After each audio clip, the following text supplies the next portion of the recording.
Sejam bem-vindos a mais um podcast da Ciro Radiologia, um espaço dedicado à saúde, principalmente na área de odontologia.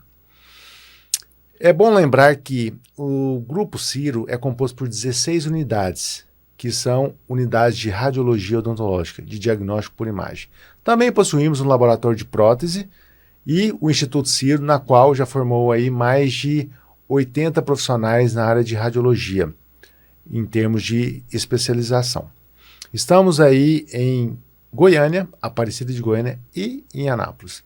E hoje o nosso convidado veio diretamente de Anápolis, juntamente aqui com a doutora Eliana, minha sócia, tá? E eu gostaria de apresentá-lo.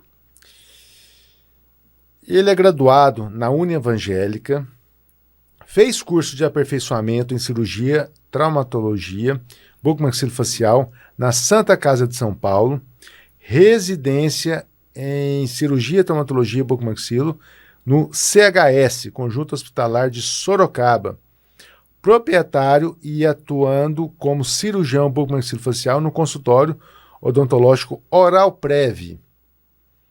E também líder da equipe da cirurgia bucomaxilo do EANA. Ele vai explicar tudo direitinho, essa sopa de letrinhas para nós. Eu convido, né, e recebo aqui o Dr. Júnior Chaves Queiroz, lá de Anápolis. Seja bem-vindo, doutor. Obrigado, doutor.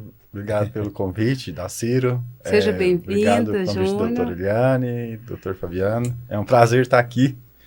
E vamos lá, né? Seja bem-vindo, a casa é sua, tá? A doutora Eliana vai conduzir aí esse episódio com muito prestígio.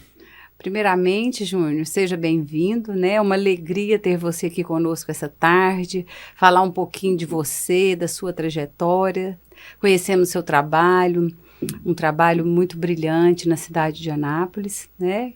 E muito bom estar aqui. Vamos começar nos contando como você escolheu a odontologia.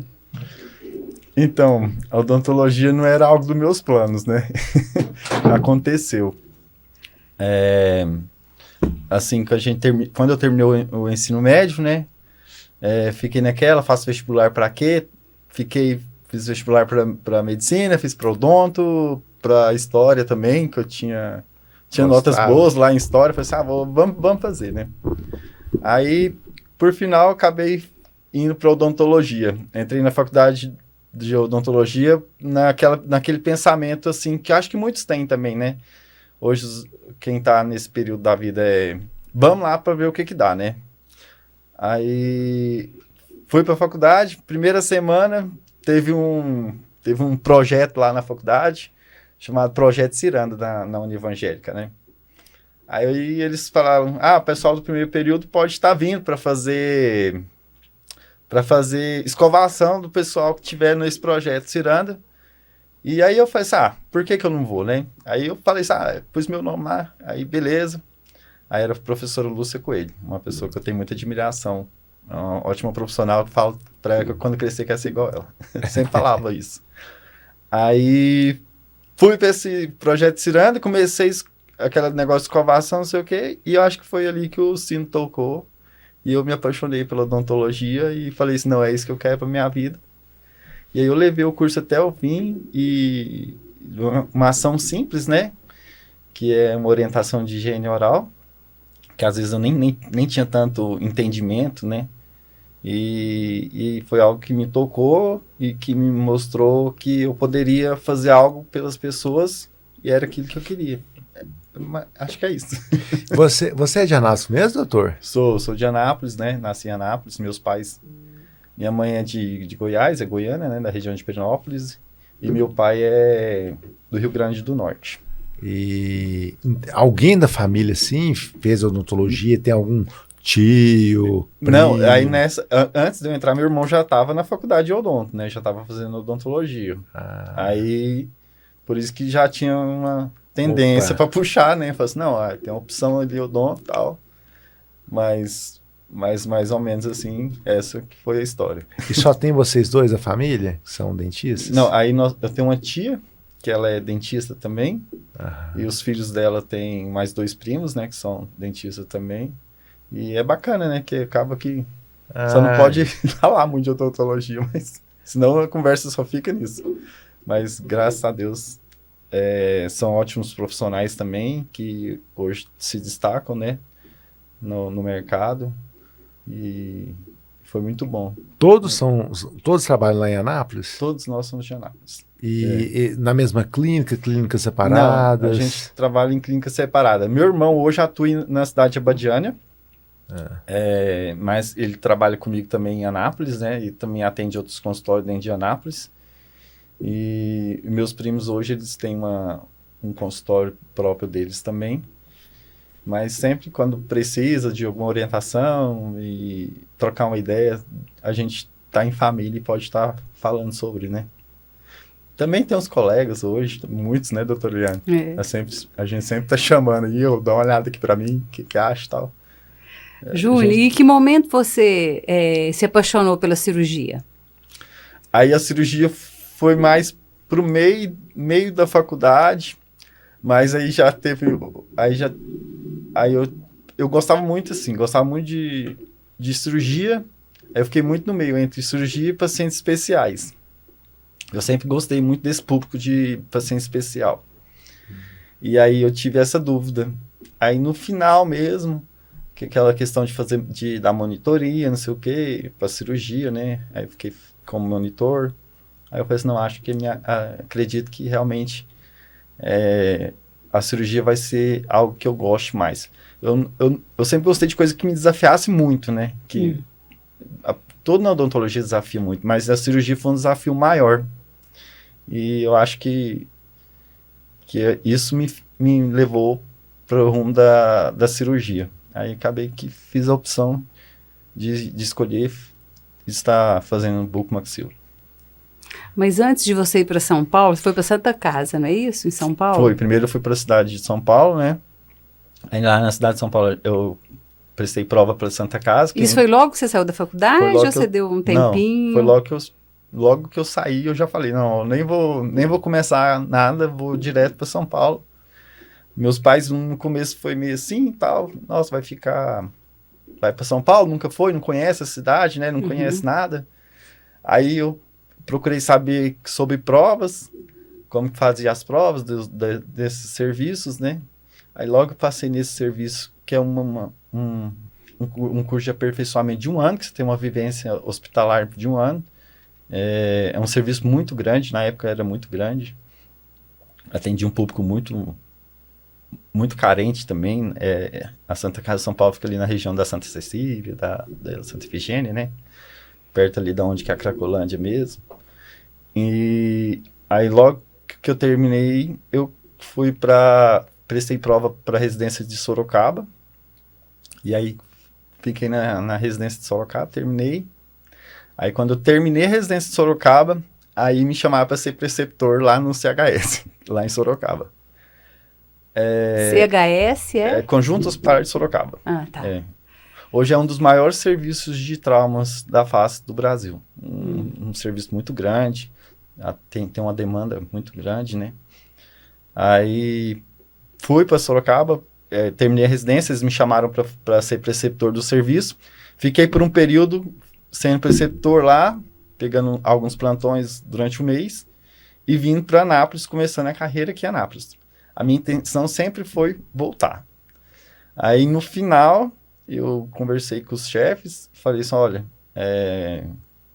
eu acho que eu quero ir de vez para Anápolis e as portas começaram a abrir lá e eu acho que eu não vou vir mais. Aí não... assim, ficaram felizes, né? Sabendo que já tinham conseguido, né? Me jogar. Viu que eu tava desleixando tudo, né? E aí eu vim, fiquei de vez. Aí Deus foi abençoando a minha carreira, né? Porque eu já cheguei.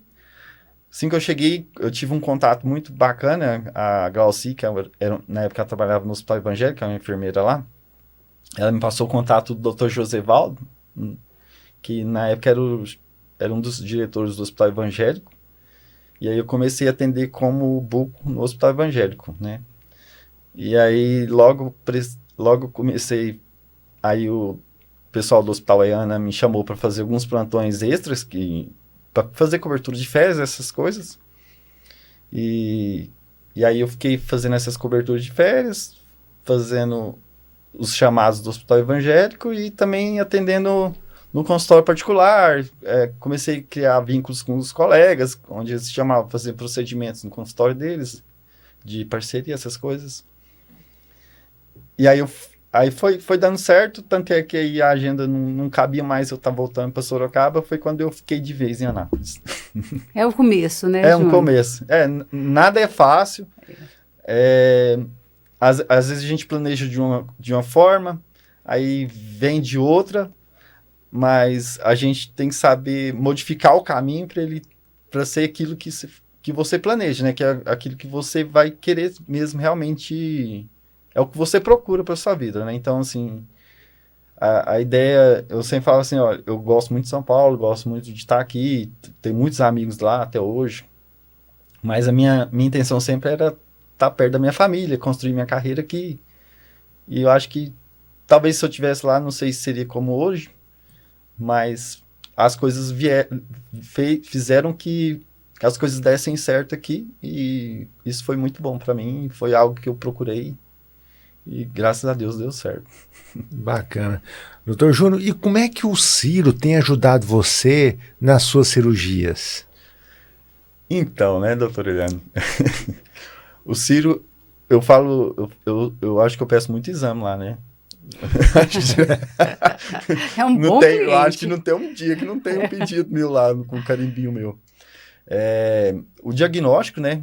O diagnóstico, a gente sabe que o diagnóstico ele vem pelo exame clínico, né? Que é aquele que a gente vê no paciente, isso é muito importante. E também o exame de imagem, né? Além do exame de imagem ele auxiliar no diagnóstico, ele também serve muito para nos orientar a forma de fazer o procedimento. Eu falo como se fosse um guia cirúrgico mesmo, né? Principalmente como o exame 3D, né? A tomografia.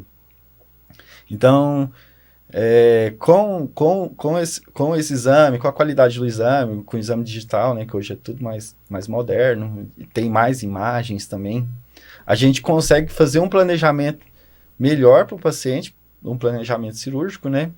E também a gente elimina muitas sequelas cirúrgicas, muitos prognósticos desfavoráveis, a gente visualiza isso antes, então a gente já previne no planejamento para que o paciente evolua de uma forma que não traga sequelas ou consequências, intercorrências no pós-operatório. Isso mesmo. E o Ciro tá firme e forte lá, do seu lado. Forte. Meu carimbinho tá lá, depois manda tinta. Ô, Júnior, e assim, você teve experiência no sistema, no serviço público e no privado, né? E como é que foi essa diferença aí?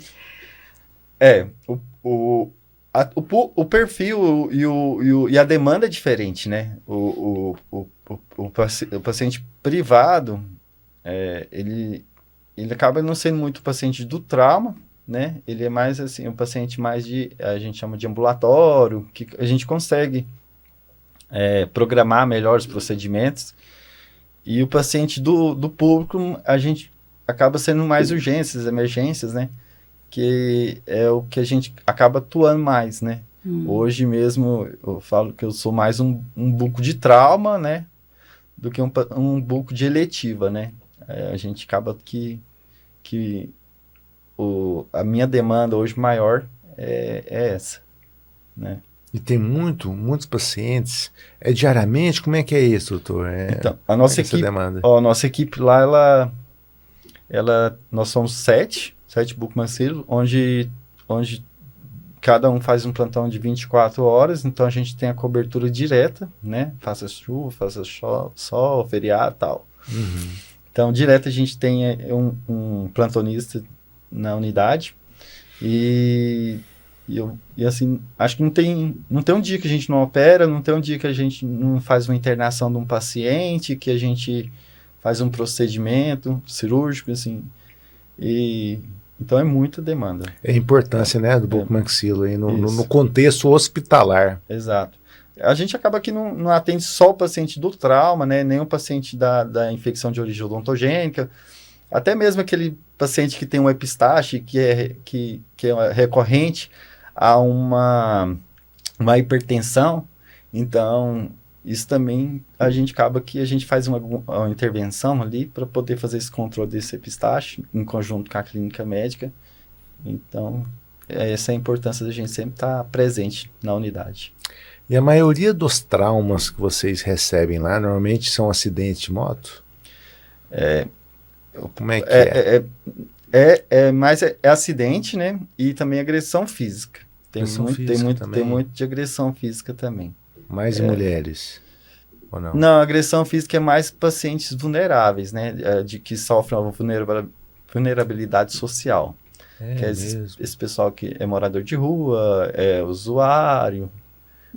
Então, acaba que esse é mais o perfil da agressão física. Lógico que tem algumas coisas, como agressão de mulher, né? Mas a demanda maior mesmo está relacionada a isso. A esse perfil de público. E aí, dentro desses traumas, é mais o que? Fratura de mandíbula? O que é, assim? Acaba que a gente tem muita fratura de mandíbula, fratura de maxila, zigomático, panfacial, múltiplas fraturas da face, né? Fratura nasal. Então acaba que é uma variada, é muito variável, sabe? Assim, não tem tipo uma... Se a gente pegar o passômetro, né, que é o que a gente recebe no plantão da ficha dos pacientes, a gente vê assim que, tipo, tem 2 de mandíbula, uma maxila, uma lefor, um politrauma, então sempre tem muito, não tem uma coisa assim que é mais do que a outra. Não tem não, nasal. Né? Então, tem de tudo. Tem de tudo. Tem de tudo. E como é um hospital de urgência, tem um serviço de tomografia lá, tudo, né? A unidade, ela dispõe de um tomógrafo, né? Lá dentro. E que é onde a gente pode estar fazendo a solicitação para fazer esse diagnóstico correto e de uma forma mais rápida, né? Então, isso aí é bem bacana. A gente tem esse suporte que é bem interessante. Tem também alguns raios-x também, né? Que a gente pode estar pedindo, fazendo o exame 2D também. Mas hoje em dia eu acho que a galera mesmo já nem pede mais raio-x, né? A gente, o exame 2D, né? Acaba pedindo... Politraumatismo nem vale a pena, né? E também para identificação, né? A identificação correta, a localização, a tomografia ela é muito melhor. E você teve a experiência também no hospital privado, né? Tem demanda em hospital privado? Tem muita demanda ainda. De urgência também? De urgência é porque o sistema é assim, o paciente, por exemplo, a pessoa acidenta na rua, né? Aí o SAMU faz o resgate, ele leva para uma unidade pública, né? Ele não leva para uma unidade privada. Aí da unidade pública, se o paciente tiver convênio ou se a família tiver interesse de encaminhar para uma unidade particular, aí eles encaminham para essa unidade, entendeu? Tá. Então, mais ou menos funciona então recebe o encaminhamento, né? Exato.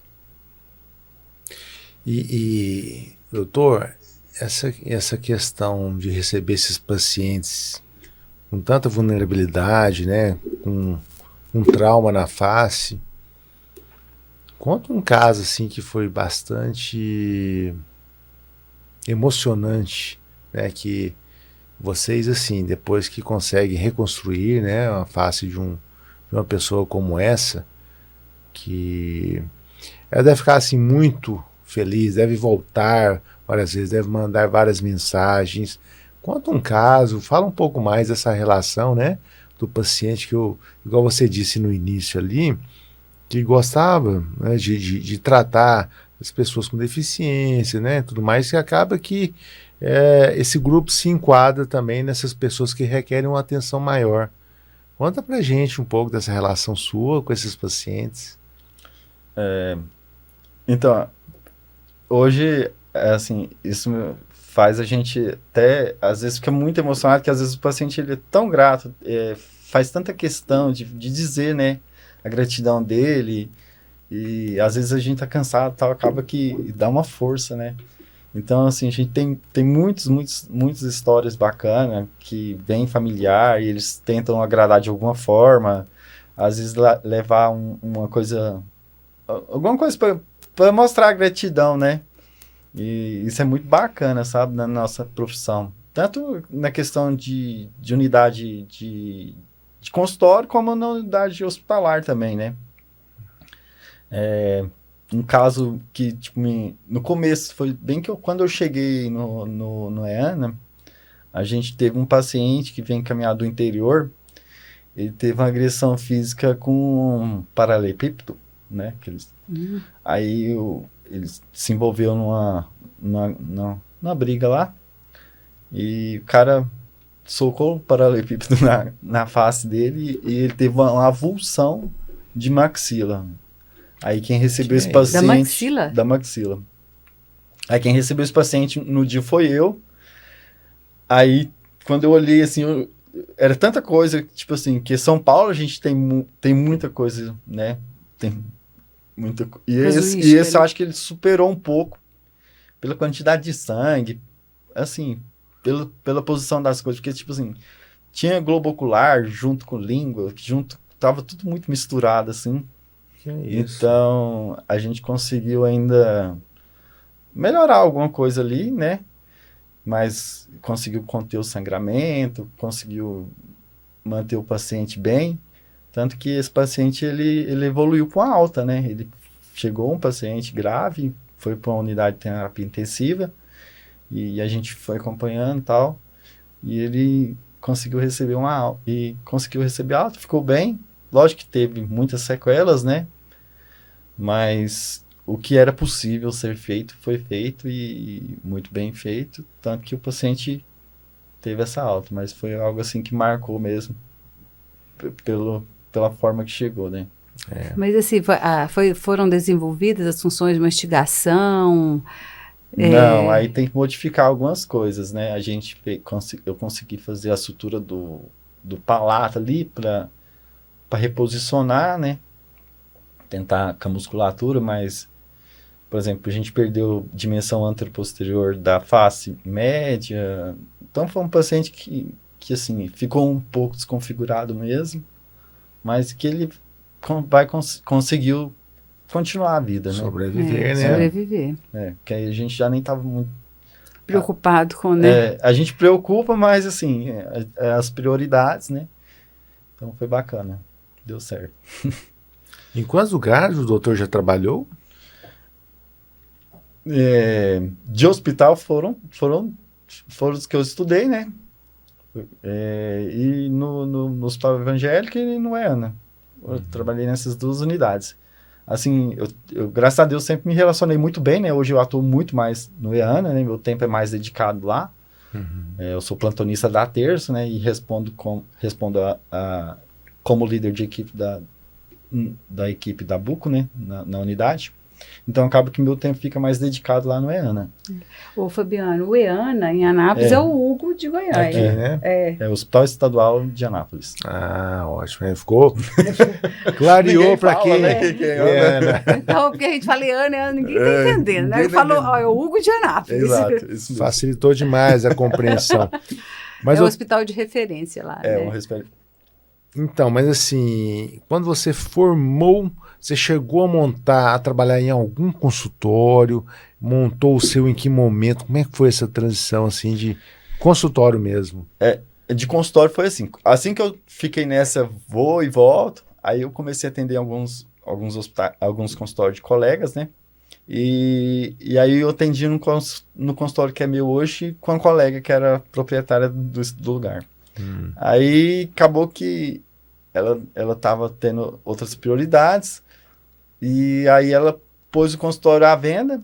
Aí eu falei assim, eu conversei com meu pai, falei assim, ei pai, o que você acha, tal, mas meu irmão. Aí ele falou assim, vamos ver se a gente, vamos organizar, vamos comprar esse negócio. Aí nós compramos e assim, graças a Deus, desde do primeiro mês que eu comprei lá, o consultório se pagou e já começou a rodar bem. E então nunca, assim, sempre deu certo desde o começo, sabe? Acho que tem um propósito, né? Pra dar certo e deu certo. Você começou no centro da cidade, né, Júnior? Eu comecei no centro e depois eu fui para Jaiara, quando tinha esse consultório. Ele é na então, Jaiara. No Jaiara você está... Na Jaiara. É Jaiara. Jaiara. Você está desde o princípio, Desde o então. princípio, Aí acabei que construí tudo, a minha carreira iniciou lá, né? Tanto é que agora a gente está montando a gente, na verdade, eu, né? Já começou, a gente está preparando um consultório novo, uma clínica nova, né? Onde a gente vai fazer uma sede própria. Lá na região? Na região, que tinha que ser na região, né? E com uma visão mais humanizada, bem bacana mesmo. E ainda, assim, é uma sementinha, né? Que tô naquela fase de liberação de alvará, de arquiteto, essas coisas. Mas logo vamos ter novidade aí bacana para poder... Ah, que bom. Aquela região é muito boa. Né? Eu me considero um jaiarense, né? Porque a sua infância foi lá? Não, eu sou da Alexandrina. Mas é meio rival. Não, na verdade são rivais. São rivais? São, na época era, agora não é mais não. A gente fala lá a grande Jaiara. Depois do centro para cima, Jaiara, né? Então, na verdade, você foi criado na Alexandrina. E meu consultório é na Jaiara, que é do lado, sabe, Fabiano? E aí acabou que o meu consultório ficou lá e agora eu tô fazendo a nossa sede, vai ser uma sede própria que está sendo feita lá também. Que estamos caprichando muito mesmo e fica perto lá Quero conhecer, da Vila Jaiara também. Chama a gente para inauguração, né, Eliana? Já prestigiar, estão convidados. Já estamos convidados. Mas não seria o bairro Jaiara? Vocês falam a Jaiara, não seria o bairro Jaiara? É um grande conflito, porque eu falo e as meninas da Jaiara me corrigem. Porque lá, tradicionalmente, né, é Vila Jaiara. Vila Jaiara. A Vila Jaiara. Não, acho que o nome mesmo é Vila Jaiara. Então o nome correto é Vila Jaiara. Por isso que eles falam a Jaiara. Tá certo. Só abreviou, sucumbiu o Vila, né? Ficou a Jaiara, né? Então, quando a gente fala todo mundo chama atenção. Não é a Jaiara. É isso mesmo. Mas quando esse planejamento, essa construção que você está fazendo, você vai deixar voltada só para cirurgia ou você vai englobar outras especialidades? Então, a gente vai pegar a multiespecialidades, né, da odontologia. E uma coisa que a gente está... acessibilidade, humanização. A gente vai fazer também um esquema de atender pacientes especiais também, com recurso de ambulância, de sedação por médico anestesista, né? Então, tudo isso vai tá dentro do planejamento para poder... hoje é uma demanda que não é atendida na cidade, né? Assim, eu não tenho conhecimento, talvez tenha, não sei. Mas com esse perfil também, de a gente poder trazer pacientes também que às vezes está numa unidade hospitalar, precisa ser atendido, às vezes mesmo por um procedimento odontológico simples, por exemplo, um acesso endodôntico, né? Então, às vezes, a gente não tem como fazer essa transferência, porque não tem consultório que recebe esse perfil de paciente que não tem estrutura física adequada. Então, a gente está montando nessa linha de pensamento, sabe? E eu acho que essa relação aí com a anestesia, né, de ter um médico, de poder fazer esse tipo de atendimento, realmente é uma área que tem que ser explorada, né? Tanto pelos pacientes com necessidades especiais, exato, né? Pelos neurodivergentes, que muitas vezes não conseguem fazer um tratamento convencional. É isso mesmo. E até eu já tive casos mesmo de, por exemplo, o paciente está com uma dor de dente lá no hospital, mas ele não pode ser deslocado sem um suporte de ambulância, essas coisas, e acaba que não tem uma unidade de consultório odontológico que recebe esse paciente. Então, a gente está fazendo também, pensando nesses pacientes. Aí vai ter essa acessibilidade também. Tem essa acessibilidade, vai ter uma entrada certa para ambulância, tudo certinho. Também, por exemplo, a gente tem pacientes que são paliativos ou acamados, né? Que estão em casa e não pode ter transporte, nada, sem ser numa ambulância. E então, a gente tem que ter um local que consegue receber essa ambulância e esse paciente entrar para fazer um tratamento, às vezes um tratamento simples, uma limpeza, alguma coisa e tal. Então eu tô pensando mais nisso porque eu acho que para mim isso é minha vivência, né? Não, então, mas essa é uma realidade, a população está envelhecendo, né? Hoje nós temos uma população envelhecendo e muitos semi-acamados ou acamados. E a gente tem a demanda e então assim, uma forma de tentar receber esses pacientes da melhor forma possível, né? Por exemplo, é difícil hoje. Tem muito prédio comercial muito bacana, tem muito consultório legal, mas é difícil você pegar uma maca e colocar um paciente na maca e subir um elevador, uma escada, até mesmo um meio-fio, né? Então, a gente pensou tudo nisso, está fazendo de uma forma bem, bem bacana para estar recebendo esse público. E o público geral também, né? Mas isso aí vai ser um detalhe que a gente focou bastante no projeto. E ficou muito bonito. Um belo projeto. Então. Parabéns, doutor. Meus parabéns aí pela iniciativa, né, pela ousadia. É um modelo de negócio que, assim, eu nunca vi. Depois nós montamos aqui de sócio em Goiânia. Inclusive aqui, inclusive aqui, por exemplo, acho que tem 2 ou 3 pontos, mas é pronto-socorro 24 horas. Lá também será 24 horas? A princípio não. A princípio não. A princípio ainda, porque você tem que montar uma equipe, mas assim, a estrutura ela está sendo feita com repouso, né, para os funcionários, local para cantina, né, estar e tal. Tudo isso está tendo, a gente colocou dentro da unidade. Então, quantos metros quadrados, doutor? Ainda não me falaram direito certo, não. Porque cada dia eu tiro um trem e coloco outro, né? Ainda está na fase do projeto. Não, agora já tá. Agora já finalizou mesmo. Acho que essa semana agora eu tive uma reunião com o engenheiro da vigilância sanitária, que ajuda... Importante isso, que ajuda a gente a fazer a logística, como que funciona, como o serviço deve funcionar, tudo. E aí eu tenho que voltar lá no arquiteto, a gente teve que modificar um negócio num corredor lá, mas porque ele pediu, e eu acredito, ainda não pegou o dado correto, não. Mas é importante realmente essa consulta na vigilância na fase de projeto, né? Para fazer pegar tudo o carimbo, certinho, né? Quando eu fui comprar lá, tinha até uma construção lá no local. Eu fiz questão de pedir um alvará para fazer demolição, tudo dentro das normas mesmo, porque eu acho que a gente tem que começar certo para as coisas andarem bem, para não ter intercorrências, problemas, né? Então, acho que é mais ou menos assim. Né? Às vezes a gente fica com pressa, né? Quer terminar logo, quer fazer logo, quer ver as coisas acontecendo e tal. Já tem quanto tempo de obra? Que eu comecei, deu uns 6 meses, que eu comecei ainda não saí do chão. Já gastei tanto. Só está enterrado até agora. Só tá enterrado. Vai mais uns 6, não vai, doutor? Vai, acho que 1 ano vai. Vai 1 ano. Vai 1 ano, que vai. Mas deve ser acima de 300 metros. Vai 1 ano mais ou menos.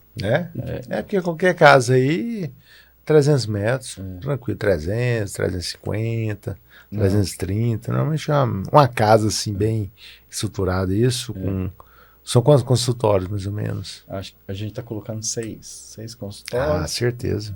6 consultórios. Tranquilo, mais 300 metros. Mas tá ficando bem diferente lá. Parabéns, parabéns, né, pelo empreendimento, vamos lá. Assim que a gente abrir. E esse modelo você viu em São Paulo? Como é que foi essa ideia? Você idealizou? Alguma coisa da arquitetura eu vi naquelas clínicas de estética de São Paulo, que eu puxei um pouco, né, por conhecimento. E a outra foi um sentimento mesmo, a questão dessa acessibilidade, de humanização e tal, tudo. Foi algo que eu sempre senti que faltava e algo que é meu, entendeu? De fazer o bem, de servir as pessoas. E aí o projeto meu foi mais com isso, porque eu acho que quando a gente vai fazer uma coisa, até eu tive muito cuidado com o meu arquiteto, falei sempre, olha, eu quero uma coisa bacana, bonita, porque eles sabem, né, projetar bem, mas eu quero, assim, tem que ser nesse formato, com esse pensamento. Certo. Aí ele conseguiu desenvolver algo bem bacana e sempre respeitando esse meu lado, né, porque eu acho que quando eu chegar lá, eu quero ver a clínica com a minha cara, porque não com a cara do arquiteto, mesmo que sendo ele que projetou, né? Mas algo que foi feito para mim. Doutor, hoje minha mãe tem 95 anos, semi-acamada e precisou de assistência odontológica, né? Então, assim, eu sei que esse projeto seu aí, realmente, ele é muito importante, né? Sim. Que a população está envelhecendo, está vivendo muito, então vai ter muito benefício para a população. Parabéns por esse projeto. É uma dificuldade para a família, né? Uma dificuldade pro paciente. E as pessoas começam a ter restrição. E eu vejo, assim, às vezes, a família fica assim, gente, mas aonde eu vou? Quem me atende? Exatamente. Então, assim, não tem nada específico, né? Então, acho que a gente tem que pensar nisso também, né? Tem que... E você falou, às vezes é coisa básica, uma limpeza, né? Mas é difícil. Mas é difícil. É difícil, porque você vai falar, vou chegar lá, não tem, às vezes, por exemplo, tem onde eu parar meu carro, porque é difícil para descer ela. Tipo assim, se você tiver um lugar onde que vai descer ela dentro de um consultório odontológico, abrir a porta, ela vai estar lá dentro, isso é benéfico, isso é demais, bom. É bom. Demais. Até, por exemplo, vamos supor, vai trocar uma PT, né? Você trocar uma PT, você tem que moldar um paciente acamado, não é fácil. Não é fácil. E queira ou não queira, tem coisas que a gente consegue fazer em casa, né? Com alguma coisa. Dá para fazer, né? Mas o que consegue fazer no consultório é muito melhor e, tipo assim, e tem coisas que não dá para fazer em casa, né? Tipo, você não consegue fazer com o mesmo, por exemplo, uma bomba de aspiração portátil, ela não é igual uma bomba de aspiração de consultório. Então, tem essas diferenças. E isso é conforto também, né? Ajuda. E, assim, na nossa ergonomia, né? A própria exato. ergonomia, se você sentar, tá na posição que você trabalha, né? Como é que você vai trabalhar em cima de uma cama, né? A gente topa fazer, né? Porque a gente vê que realmente, assim, não tem. Você tem que fazer. E eu atendo, às vezes, paciente em casa, né? Às vezes vou lá, faço uma exodontia e tal. Mas eu sei que eu fico exposto, né? Exponho o paciente também, porque eu não consigo visualizar bem, né? Por mais que a gente tenha os equipamentos corretos, por mais que a intenção seja boa. Mas se eu conseguisse trazer esse paciente para dentro de um local adequado e adaptado, acho que isso aí me ajudaria muito. Então, a partir dessa realidade minha, desse cotidiano, desse dia a dia, que eu tive esse entendimento que era o que eu queria e como que eu ia fazer, entendeu? Parabéns. Obrigado. Pode convidar novamente, né, Helena? Nós queremos conhecer. Lá. Maior prazer, sabe? A gente tem que fazer, chamar os meninos aqui da REC para filmar, porque é um marco. Acho que é um diferencial muito grande para a cidade de Anápolis, né, e para você. Para a região. Para a região, Não, até, assim, por exemplo, quem aqui em Goiânia não puder, 1 hora de Goiânia a Anápolis, pode ser atendido lá na sua clínica. Pode sim. É isso mesmo. Acaba sendo região, Goiânia acaba sendo região. Eu não conheço esse modelo de negócio aqui. Não. Conheço de pronto-socorro. Né? Mas da forma que você está fazendo, né? Já tem os passos certinho para a ambulância descer e tal. Tudo adequado, né? Os corredores, enfim, as salas. As medidas são diferentes, né? Eles pedem a medida diferente, tudo.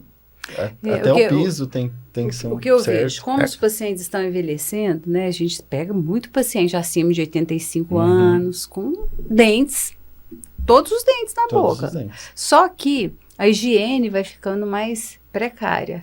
Então, às vezes, você pega um paciente de 90 anos que está com cárie, que evoluiu para uma endodontia. Né? Porque a higiene cai um pouco. Né? Mas... E aí, tem que fazer essa endodontia. Como é que vai fazer? Um foco de infecção ali. Exato. Isso mesmo. E por que a odontologia é uma profissão desafiadora, doutor? Ele falou isso, desde o princípio ele falou isso, né? Por quê? É desafiador.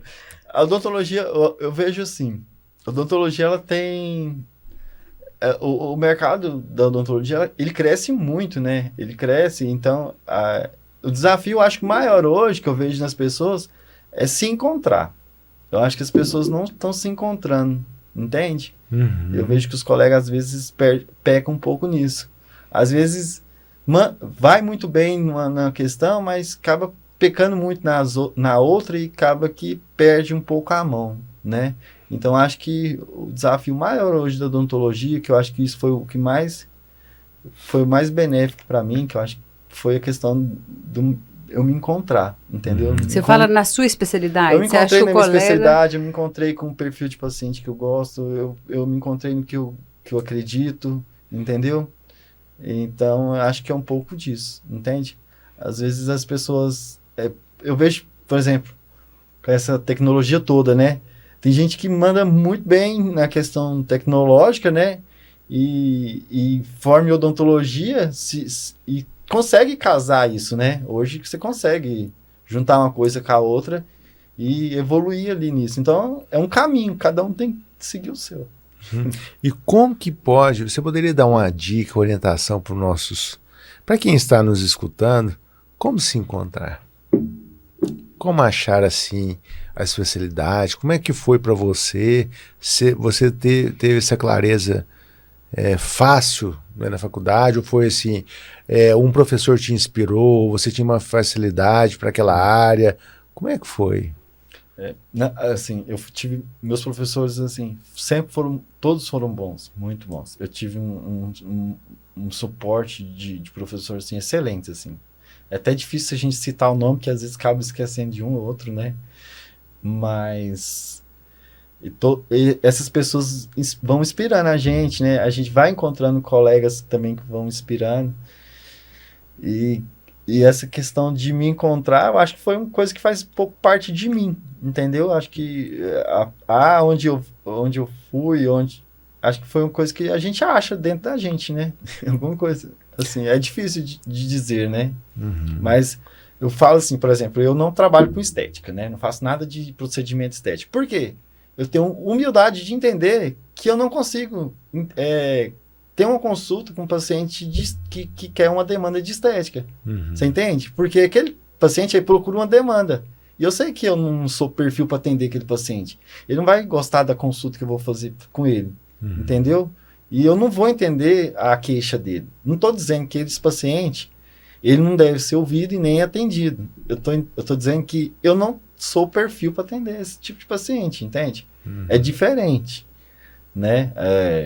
Não é falando que eu não acho certo, não tem nada a ver. Uhum. A única questão é essa, é que eu não converso, que eu não consigo explicar. Uma vez um paciente falou assim, na foto aqui o lábio que levanta mais que o outro, tal. Então, tipo assim, é difícil para mim enxergar esse lábio dele que levanta, entende? Consegue entender? Cirurgião não enxerga isso, não. Não enxerga. Então, Seu assim, foco não é esse. porque não é meu foco. Então, eu tenho humildade de saber onde eu devo ir e onde eu não devo ir. Eu acho que isso é bacana, E sabe? não te atrai, né? Não, Esse aqui não, né, não tem muito interesse nessa área. E não é porque, tipo assim, eu posso fazer estética em mim, né? Posso ir lá num colega, pedir para fazer alguma coisa e tal. Aham. Mas eu não posso fazer como um profissional, porque não é algo que eu acho que eu responda bem. Entendeu? Perfeito. E lá no seu início da sua especialidade, qual foram os maiores desafios que você superou? Falei, nossa, isso aqui é muito difícil de fazer, ou esse procedimento, né? E o que foi isso? No início que hoje você fala assim, nossa, consegui, né? Faço muito bem. Quais foram os desafios lá no início? No começo, assim, tudo a gente... Por exemplo, a bucomaxila, ela é totalmente diferente, né? Quando você entra no hospital, é totalmente diferente do que se vê dentro da faculdade. Às vezes você consegue ver um livro, né? Uma foto de livro, uma coisa na internet e tal, mas nada presencial e real, né? Então, isso, quando eu cheguei, assim, aí eu comecei a ver um ferimento, né? Um ferimento corto-contuso, né? Aí você fala assim, nossa, um ferimento e tal. Aí você conseguir, como que eu vou começar a fazer aquela sutura e tal. Então, acho que tudo, desde hoje que a gente diz, né? Uma coisa mais simples, né? Que é fazer uma sutura, né? Tudo isso foi politrauma, eu acho que foi um desafio. E teve outros desafios pessoais também. Por exemplo, morar numa metrópole, né? Uma megalópole, né? São Paulo. É uma pessoa que nunca tinha andado nem de metrô, não sabia nem comprar o ticket para entrar no metrô. Então a gente vai, é um desafio atrás do outro, é desafio aqui, desafio ali. Mas assim, eu acho que se você focar naquilo que você acredita que realmente é o que você quer, eu acho que tudo é pequeno, né? Nada é difícil. Acho que eu sempre falo assim, o problema é o tamanho que você enxerga ele, né? Então, assim, se você não vê aquilo como um problema, não vai ser um problema. Você tem que ver como um desafio, como algo que pode ser superado, que ali no começo que é uma limitaçãozinha, alguma coisa e tal, mas logo, com o dia a dia, você vai conseguindo desenvolver e vai dando certo. Hoje, que dica você daria para um recém-formado que quer fazer bucomaxilo? Eu acho que... Eu acredito, né? Procure ver realmente, né? Se é o estilo de vida de um bucomaxilo também, que as pessoas acham que é... Só glamour, né? Não é não. Tem nada de glamour. Não tem isso aí, né?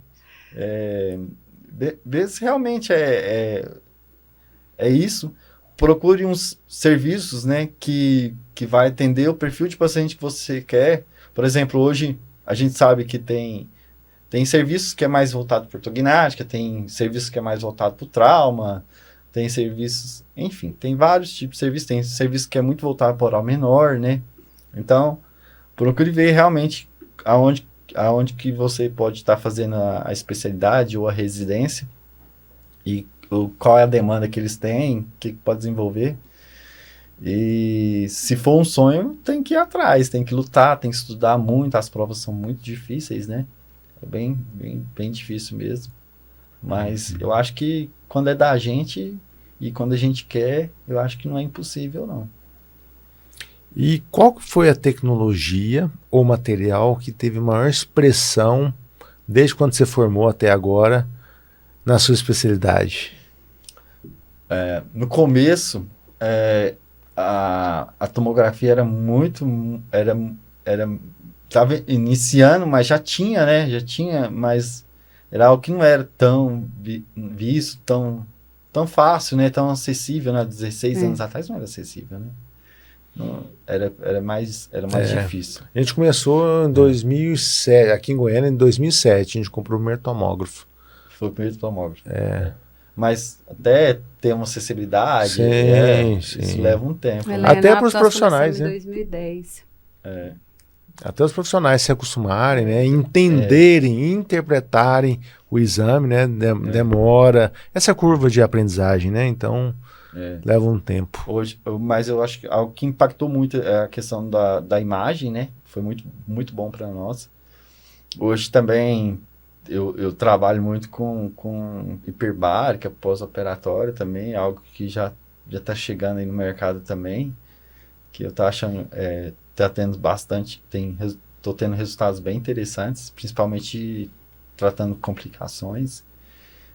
Então, acho que a tecnologia e a acessibilidade, algumas coisas que estão antes que a gente achava muito difícil, muito, né, já está bem mais acessível.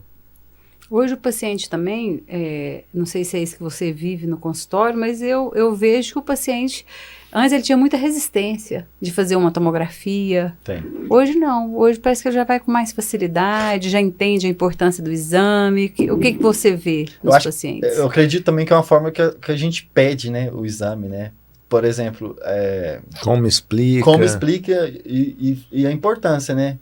E você fala para o paciente, olha...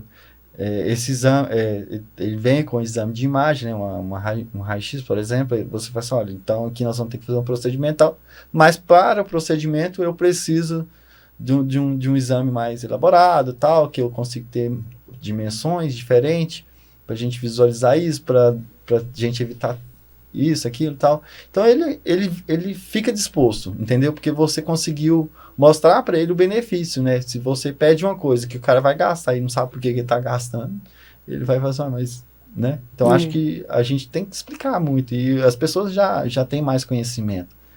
E também não tem muito aquela mística, né? De que é um exame difícil de fazer, é complicado. tem isso também, né? A pessoa, às vezes, ela não conhece, nunca entrou num tomógrafo, né? Então, acho que acaba que como as pessoas vão usando mais, acaba ficando mais normalizado, né? Uhum. E que tipo de caso sempre é um desafio até hoje, Júnior? Até hoje. Ai, complicado, né?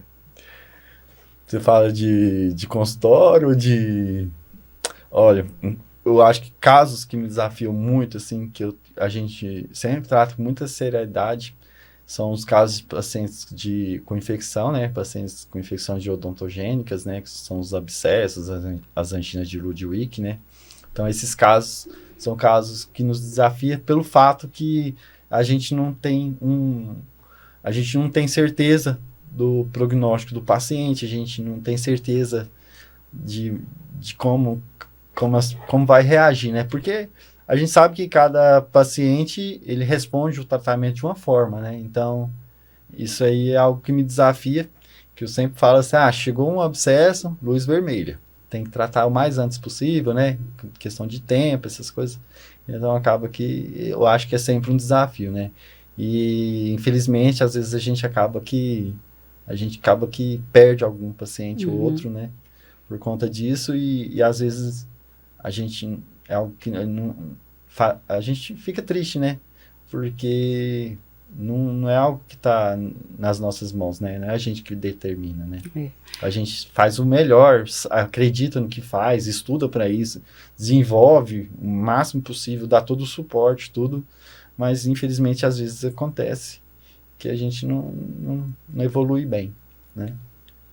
Já que você pega esses casos, né, complexos, vamos dizer assim, qual orientação você poderia oferecer aqui para a população em relação a esses abscessos, né, o inchaço muito grande, a pessoa não vai no dentista? O que você poderia orientar? Não cutucar, procurar o dentista, vai ao médico. O que você orienta? Eu acho que é uma orientação tanto para a população, tanto também para os nossos colegas dentistas, né? Certo. Eu acredito, assim, que como população, né, eu acredito que perceber algo diferente, procurar ajuda de um profissional, veja o que está acontecendo realmente e tal. E quanto antes, melhor, né? Se o corpo mostrou alguma dor, mostrou algo diferente, eu acho que a gente, independente da região, né, tem que procurar uma ajuda médica, uma ajuda odontológica. E para os colegas dentistas, infelizmente a gente tem alguns casos e que não estou julgando que isso é certo ou errado, cada um faz o que acredita, né? O tempo de tratamento, que inicia o tratamento dessas complicações, né, desses abscessos, ele é crucial no prognóstico do paciente, para a gente... O tempo de internação do paciente, aonde que essa infecção vai, é o tempo. Então, assim, eu acredito que se eu, como dentista, não tenho confiança num tratamento que eu proponho, por exemplo, o paciente chega com a infecção, né? Você vê, tá inchado o rosto, o cara tá tossindo, tá com dificuldade para deglutir, tá com trisma, né? Tá com restrição de abertura bucal. Se o colega acredita que tem dificuldade para tratar isso, eu acho que a melhor forma é falar assim, acho que eu vou passar um remédio. Não, encaminha para um serviço, encaminha para um colega que possa estar fazendo o tratamento desse paciente com mais segurança, né? Não estou dizendo que não deva tratar, mas assim, se você não tem segurança em tratar, eu acredito que a melhor opção é encaminhar um serviço de especialidade, né? E a gente pensa assim, às vezes, por exemplo, eu já tive paciente que ficou, tipo, semana tomando nimesulida, né, tomando outra coisa, e aí já chegou mais grave, aí a família falou assim, mas se foi e tal, procurou ajuda, né, aí você para e pensa, mas se chegasse uma semana antes, né. Doutor, se o paciente estiver no interior e não tiver bucomaxilo no interior, é melhor encaminhar para o hospital, né? Fazer uma internação? No interior, por exemplo, no interior você pode ir hoje o hospital, eles têm essas ligações, né? Às vezes, por exemplo, por mais que tenha no interior, ele é ligado na rede, né? Se for, por exemplo, um hospital público, né? Aí a regulação encaminha, o médico vai solicitar uma avaliação de um serviço de bucomaxilo, né? E aí esse paciente é encaminhado para a unidade que tem esse serviço. Tem um serviço. Okay. Agora, se o paciente estiver numa unidade particular, aí a própria equipe médica também pode estar acionando um bucomaxilo para poder estar indo e fazer a avaliação e dando continuidade no tratamento, né? Hoje, algumas unidades que têm o serviço de bucomaxilo é de porta aberta, né? Então, o paciente também pode estar indo direto para a unidade para poder estar tendo esse tipo de avaliação, né? Você pode explicar melhor o que é porta aberta? Pô, porta aberta é quando o paciente ele pode entrar, por exemplo, o paciente pode chegar no carro próprio, né?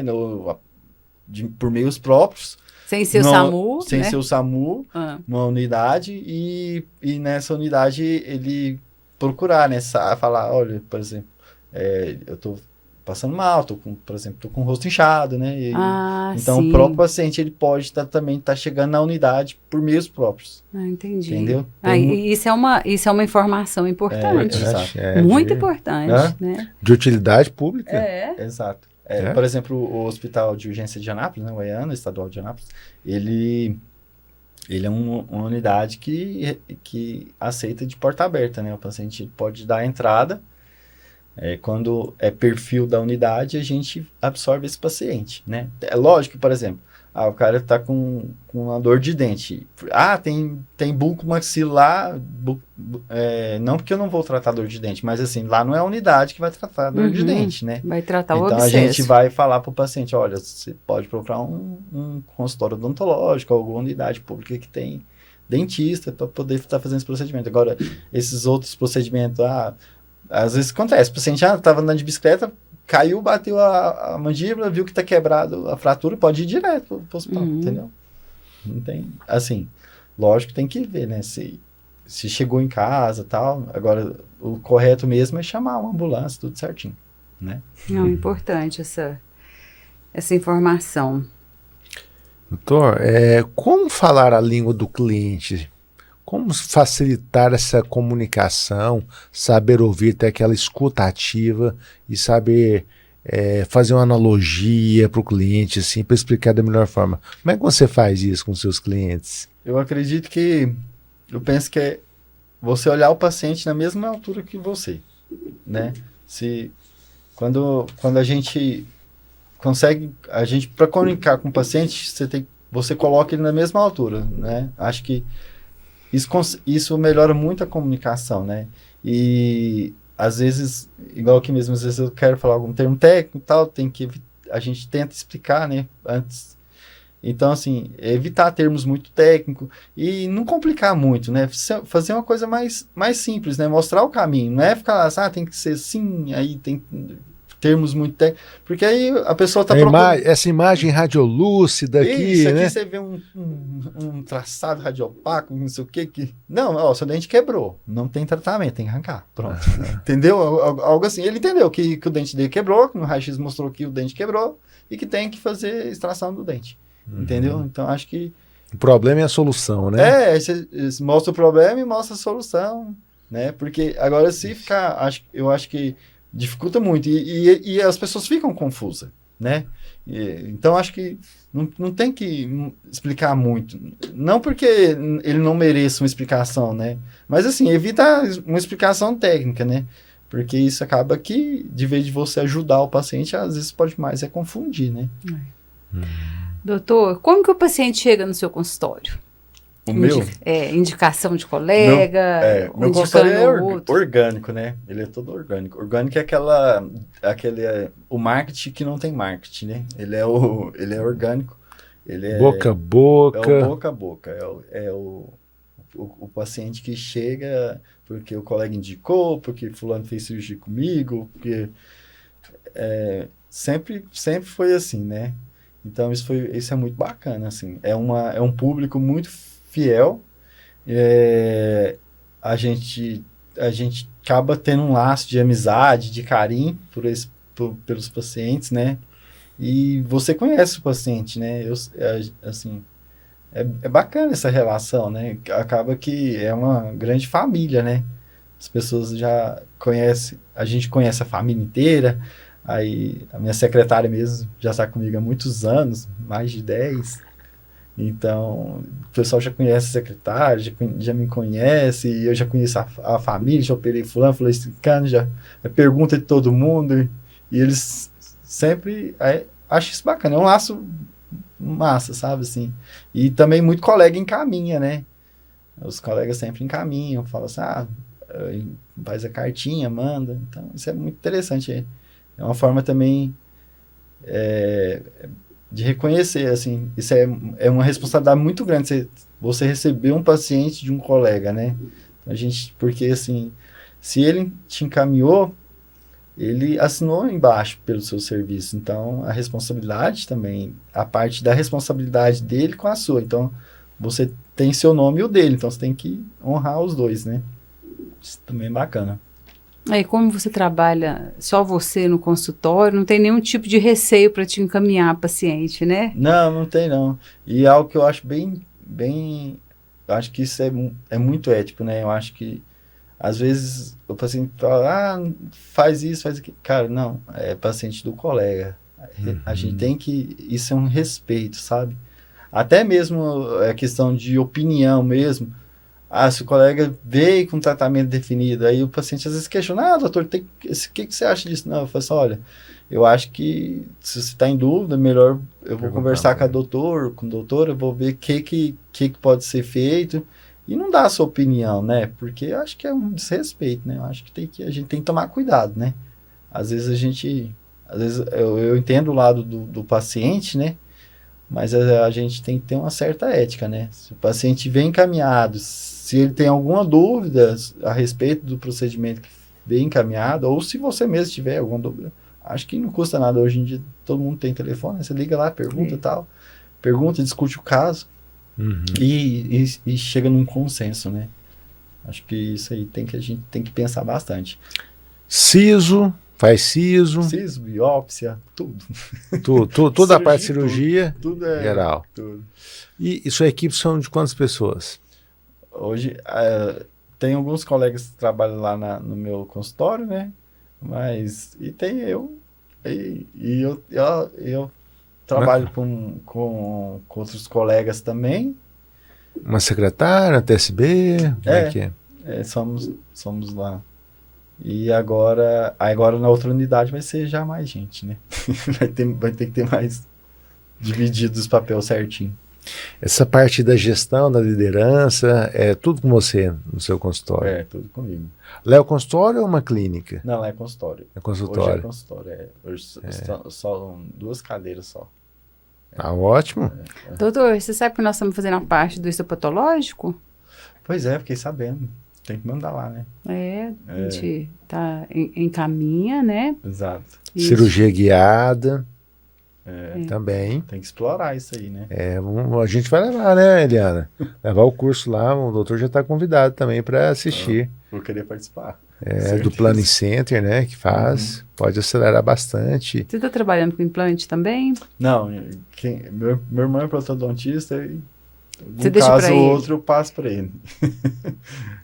É aquela história, a gente não precisa ser tudo. Né? Porque às vezes muito buco acaba migrando para... O que eu faço muito que é implantodontia. relacionado à implantodontia é a questão de enxerto, né? Enxerto eu faço bastante. Eu trabalho muito com enxerto, levantamento de seio, essas coisas sempre eu faço. O sangue, literalmente, né? Área cirúrgica mesmo. Tem que ser. Você que escolheu o trauma ou a situação foi te levando para ou o o trauma te escolheu? Eu acho que foi os dois. Mas eu gosto. Igual eu falei, né? Eu também iria para a área de cirurgia se eu não fosse radiologista. Gostava muito de cirurgia. É bacana. É desafiador. É um né? desafio. E todo dia é diferente. Você nunca vai ter o mesmo dia, né? Eu falo que a cirurgia do siso, ela nunca é igual. Ela é sempre diferente, né? Às vezes tem um colega, às vezes tem alguns universitários que pede para me acompanhar, né? Eu quero acompanhar para aprender, né? Aí eles falam assim, mas Um você fez assim, outro você fez assim. Eu falo assim, cada um eu faço diferente. Depende do momento ali. Da posição. E então, assim, não tem uma receitinha, né, certa. É vivência clínica, né? Então, a gente acaba que... Tem muito colega da sua especialidade que está migrando para harmonização orofacial. Tem. O que você acha disso, doutor? Vai. É igual eu falei, não é perfil pra mim. Bom para eles, né? É bom pra eles.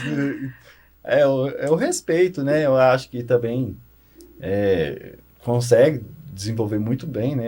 Pela capacidade técnica que a especialidade dá. Mas aí cada um... Eu também concordo com isso. A especialidade dá muita capacidade técnica, né? Dá bastante conhecimento e tal. Agora tem que não adianta saber fazer e não saber vender, né? Então, por isso que eu não vou. Deixa quietinho aqui. Você não se acha um bom vendedor? Não, pra estética, não. Acho que não. É o que você enxerga, né? Não é complicado, né? Nessa questão de estética, eu acho complicado. E eu acho que... eu admiro muito, velho. Hoje a odontologia... Eu falo assim, a odontologia ela abriu um mercado para a questão de estética que a gente não tirou o mercado de ninguém. A gente abriu um mercado que ninguém nunca explorou, entendeu? Porque, por exemplo, se você for ver a questão do Botox, os procedimentos que o pessoal da estética faz, né? Antes não tinha tanta acessibilidade, né? Era mais difícil, né? E não era tão divulgado. Hoje, praticamente, todo mundo faz, né? Então, ficou mais acessível, né? O mercado está maior. A estética acho que reacendeu, né? Ela reacendeu. Eu falo que a estética é igual o Uber e o táxi, né? Quem anda de táxi, ele anda até hoje de táxi. Uhum. Ele não deixou de andar de táxi, né? Uhum. E quem anda de Uber é aquela pessoa que, por exemplo, antigamente só tinha a opção de andar de ônibus. Aí hoje ele consegue gastar um pouquinho a mais e ele vai de Uber. Uhum. Entendeu? Então, o táxi continua e o Uber também. Então, é mais ou menos isso. Assim, entendi. É uma explicação meio simplória, né? Mas acho que é praticamente isso. Todo mundo respeitando o espaço um do outro e cada um abrindo seus caminhos, né? E a odontologia abriu muito e trabalha muito bem. Tem coisa que o pessoal está fazendo assim que a gente fica admirado, né? Não sei se só eu, né? Mas... Não, é essencial, né? Dentro da área de saúde, a odontologia é essencial. Porque todo mundo mastiga, né? Todo mundo sorri. Todo mundo sorri. Então... As pessoas querem se ver bem, né? Querem se enxergar bem, né? Então, isso é um cartão, né? De visitas, é a boca, né? Como é que faz? Eu falo assim, às vezes as pessoas têm medo, alguma coisa, assim, ou acha caro, fala assim, não, se permita, né? Tem que se permitir, né? Fazer isso, não é só um dente, né? Então tem que se permitir. Uhum. Isso é bacana para os pacientes. E as pessoas gostam, né? Estão fazendo. Melhorou muito. No futuro, o que você, assim, a especialidade bucomaxila, a gente já vê que ela está migrando para harmonização, mas no futuro, o que você enxerga na sua especialidade, além dessa migração para harmonização? A gente acompanha alguns congressos, né? A gente vê, assim, que na bucomaxila, o futuro, por exemplo, nos Estados Unidos, você tem um tomógrafo dentro de cada sala de centro cirúrgico, né? Uhum. Você faz os procedimentos tudo guiado, com videoscópio, né? E hoje a gente não tem essa realidade. Então, assim, a gente participa desses congressos, a gente consegue enxergar um pouquinho esse futuro, né? Então, e tá chegando, né? As tecnologias estão chegando aqui ainda, mas é mais ou menos isso mesmo. Então, a especialidade vai ser mais amparada ainda pela tecnologia. Sim, eu acho que vamos ter mais suportes, né?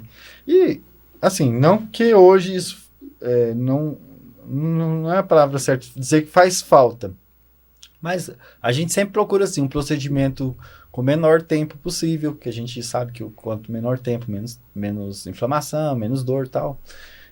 Um procedimento mais guiado, né? Que isso é bacana também. Aumenta a acurácia, né? Mas no final, o que vai contar é a mão. A mão vai fazer ali, ela que vai contar. Não vem substituir o profissional, Nada substitui, Vem nada. fazer com que tenha maior previsibilidade. E a gente não tem que ter medo, nada disso. A gente tem que ver que tudo isso vai vir por bem, tanto de nós como profissional, como o paciente também, né? Então a gente tem que estar aberto a isso. E receber isso como algo benéfico. A tecnologia veio para somar. Exatamente. Não veio para tomar o lugar do ser humano. E nem para brigar com ninguém. Né? Até porque quem criou foi o ser humano. Exato. Não é? Doutor, e como é que você faz, como você lida muito com pós-operatório, o seu sucesso também está ligado ao pós-operatório, né? Com certeza.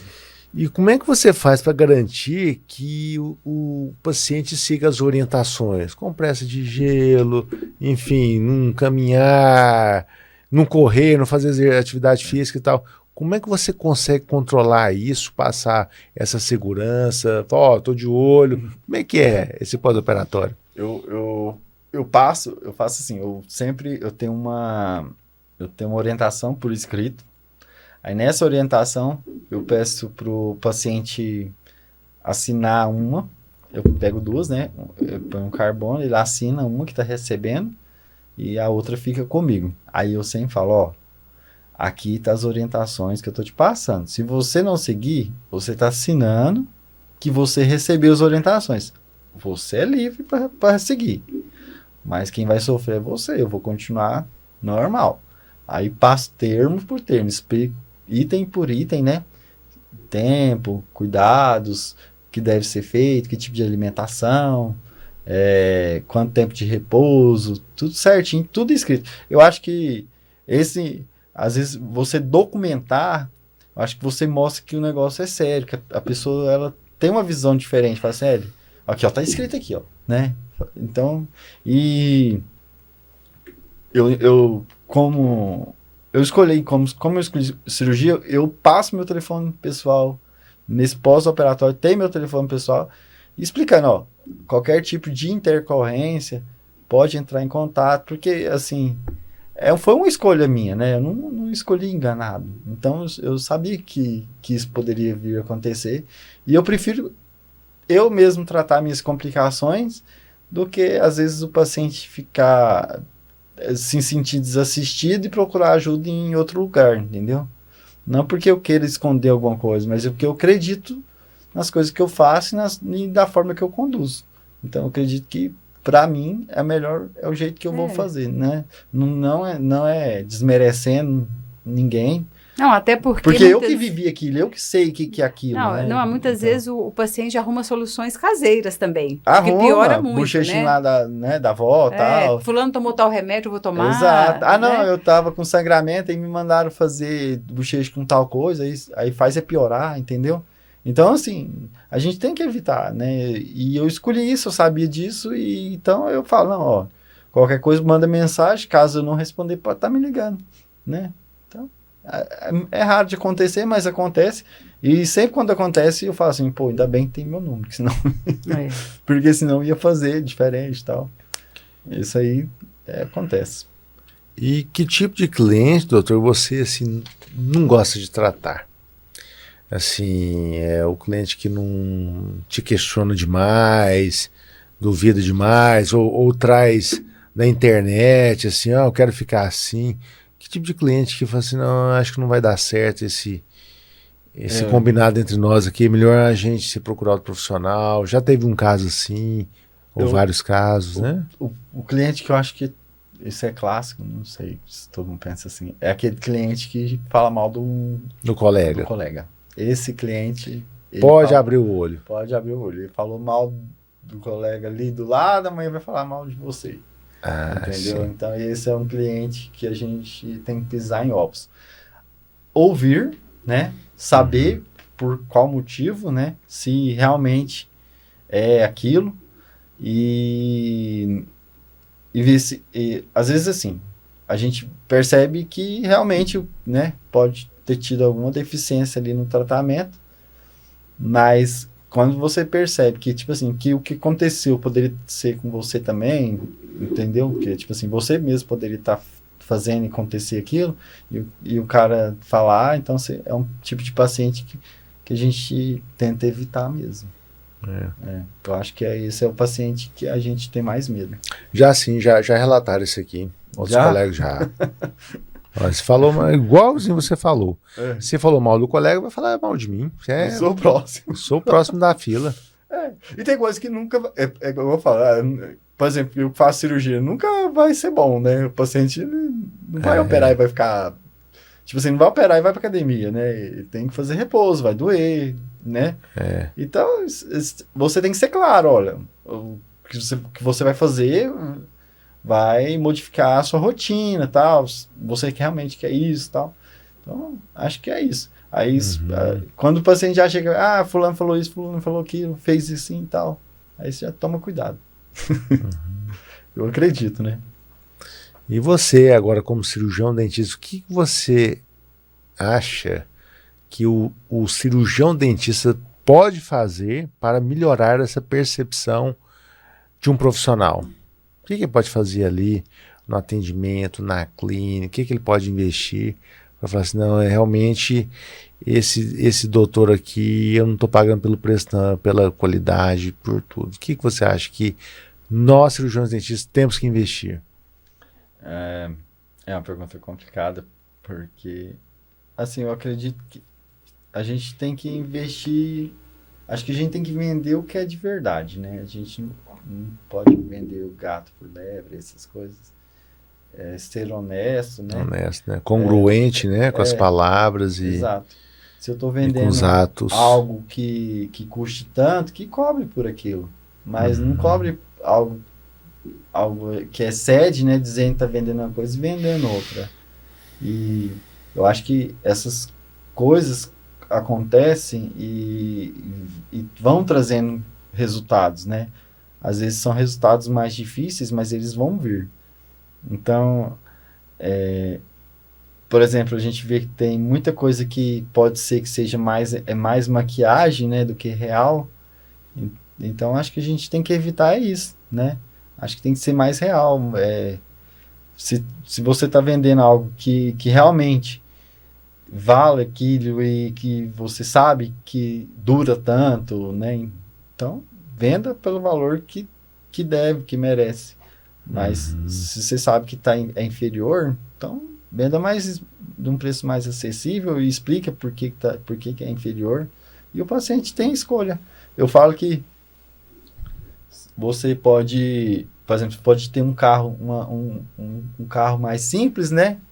Mais popular, e uma Ferrari. Os dois carros vão te levar para Goiânia. Então você tem que explicar para o paciente, ó, você tem essas duas opções. A minha função aqui é te mostrar o que a gente tem. E as duas são boas, as duas vão te levar no caminho que você quer. Aí você escolhe, entendeu? Acho que é isso, mais ou menos. Sim. É isso mesmo. Sim. E como é que pode, doutor, assim, qual que é a dificuldade do paciente? Dificuldade não. Quando você opera um cliente ou vai operar, como é que você faz para tirar a ansiedade do cliente? Porque assim, do paciente, principalmente a sua área é a área cirúrgica. A cirurgia tem os riscos, tem hora para entrar, para iniciar, e não tem hora para terminar. E a maioria dos pacientes vão ser ansiosos. Não vai chegar lá tranquilo, pode extrair aqui, pode fazer. A maioria chega com medo.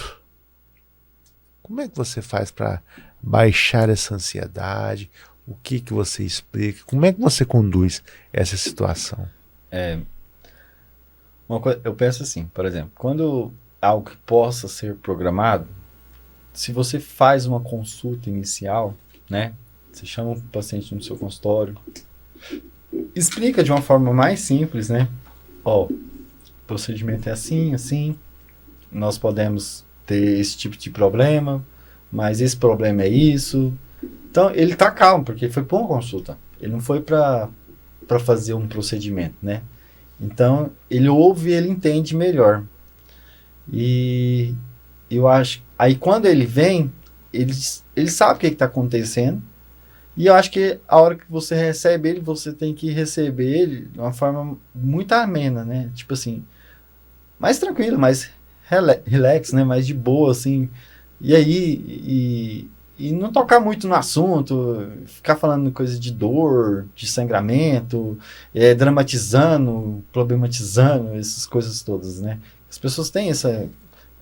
Eu não sei se é valorizar a paz, alguma coisa, mas eu acho que, assim, aquele momento, no dia do procedimento, na hora que você termina aquela consulta, né, prévia que você tem que falar para o paciente, ó, bem tranquilo, não tem segredo, a gente consegue fazer tranquilo e tal. E na hora que ele chega, você fala assim, e aí, foi de boa, dormiu? Aí fala assim, ah, não, dormi bem. Ah, não, pra que você não dormiu bem? Então, assim, isso já modifica o tom. Eu acho que isso já aí, leva pra brincadeira, né? Pra já, descontração, né? exato.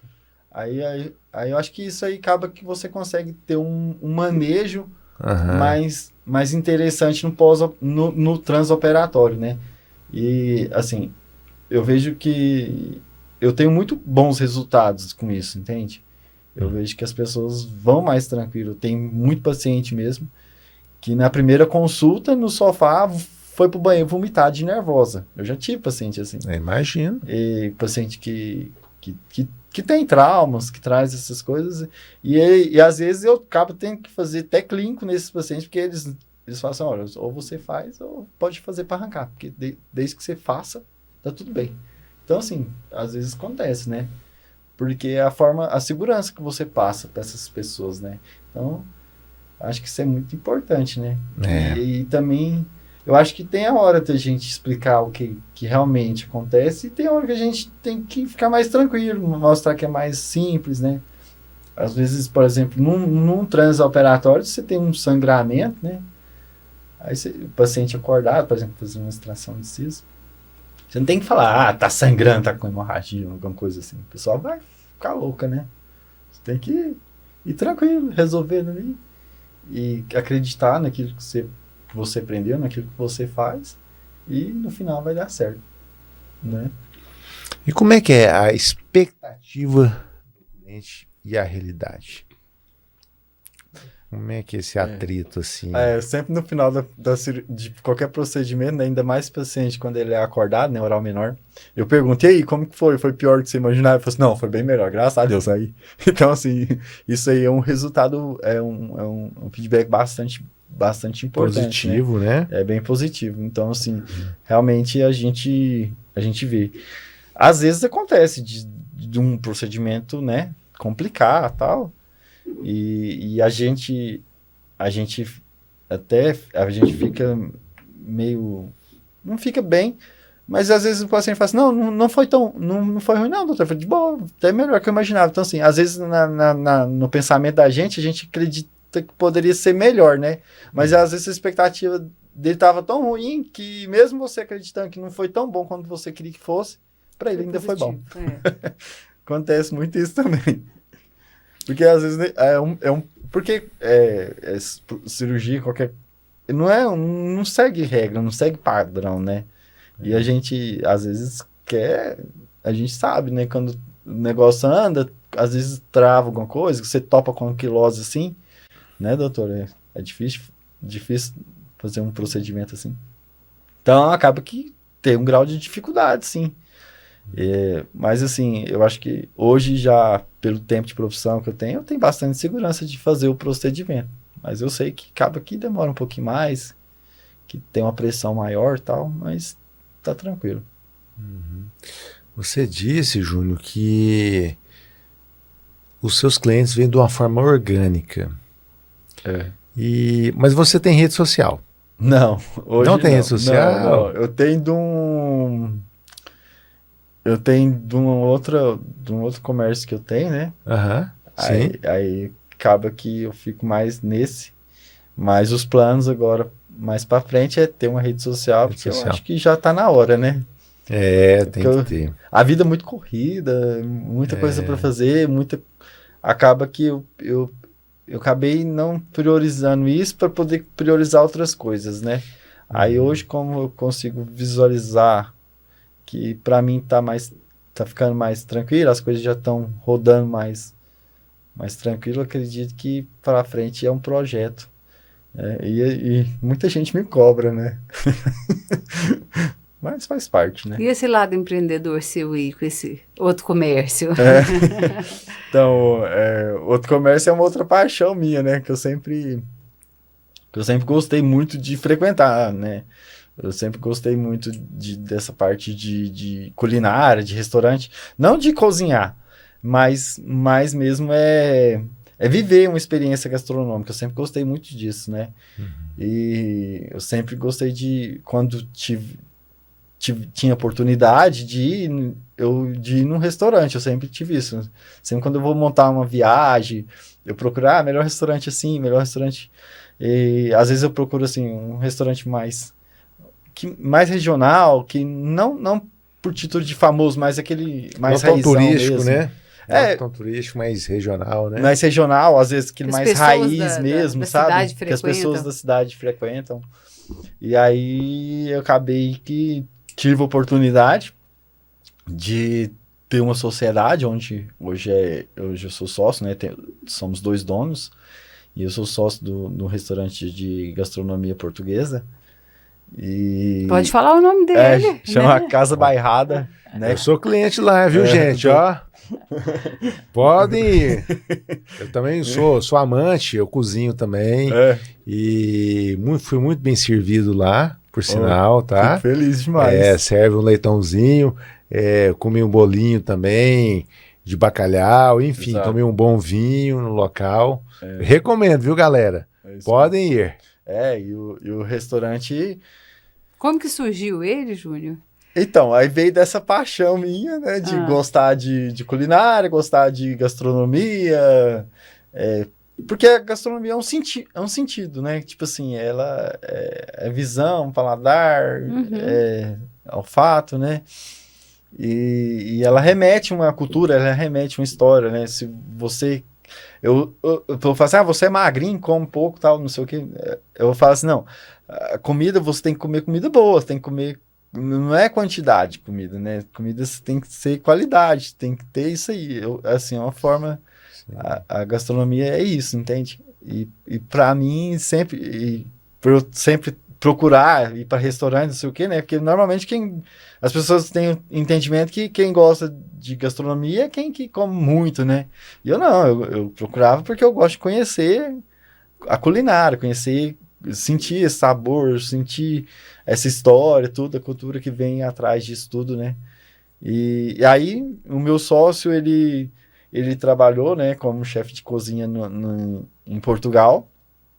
E aí, quando ele fez o retorno dele pro Brasil, aí, como nós éramos amigos, aí ele falou assim, tem intenção de montar e tal. Eu falei assim, bora, eu também, eu amo esse negócio aí, vamos fazer. E aí, ele topou, a gente primeiro teve aquela conversa de sócio, né, falar, isso aqui é seu, isso aqui e tal, você faz isso. Não, vai dar certo. Deus deu certo. Aí, a gente pegou e fomos atrás, lutamos. Hoje o restaurante está com 3 anos. Hoje a gente já tem um fluxo bacana, a gente atende um público muito bacana também. Conseguimos atender a expectativa, né, do nosso público. Sim. E levar essa gastronomia portuguesa é muito bom. Né? Na minha conta aqui tem mais ou menos uns 5 restaurantes que são portugueses em Goiânia. Então, 5, máximo 6, né? É nessa faixa. Não são muitos, né? Então, não é para qualquer um. Restaurante português não é para qualquer um. É uma culinária que ela é cara, né? Porque os ingredientes são caros. Azeite, né? Bacalhau. É tudo caro. Tudo caro. Tudo caro. Azeitona, tudo é caro. Mas eu acho que a gente conseguiu trazer eu sempre falo, a nossa intenção não é copiar os outros restaurantes, né, daqui da cidade. E a gente conhece os proprietários, os donos, temos uma amizade também. E principalmente meu sócio, que ele fica mais na parte da cozinha, né? E acaba tendo uma relação bacana com eles, né? As pessoas, às vezes, de fora acham que a gente tem uma rixa, alguma coisa assim. Não tem, gente. Não tem nada a ver. Todo mundo a gente é uma parceria, né? Então, a gente se conversa bem. Mas, assim, eu acho que a nossa intenção, desde o princípio, não era copiar, era trazer uma identidade própria, né? E eu acho que a gente, cada dia, vai lançando, vai alcançando isso, entende? A gente não tem intenção de copiar cardápio de ninguém, carta de vinho de ninguém. A gente desenvolve ali o nosso. A gente sempre traz também alguns chefes portugueses para cá. Inclusive, essa semana a gente tá com uma chefe de cozinha portuguesa. Para dar aquela, né, respirada, mostrando, trazer... Aí tem que ir para rede social, tá vendo? Tá vendo? Pra aparecer, não tem, gente. e isso é para bacana. divulgar para os colegas, né? Porque a gente Também. tenta sempre melhorar isso. E a intenção nossa não é trazer a culinária de uma forma mais viva, né? Tipo assim, a pessoa fala assim, eu comi esse prato e eu me senti em Portugal, né? Isso a gente tenta trazer.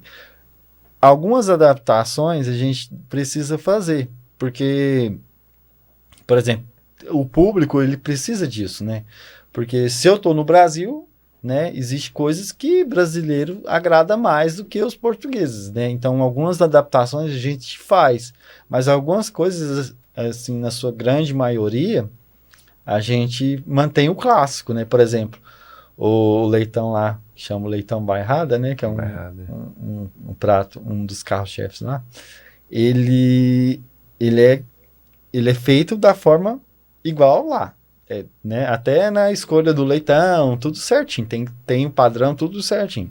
A gente tem uma parceria com o produtor e ele faz isso tudo de acordo com os padrões de lá.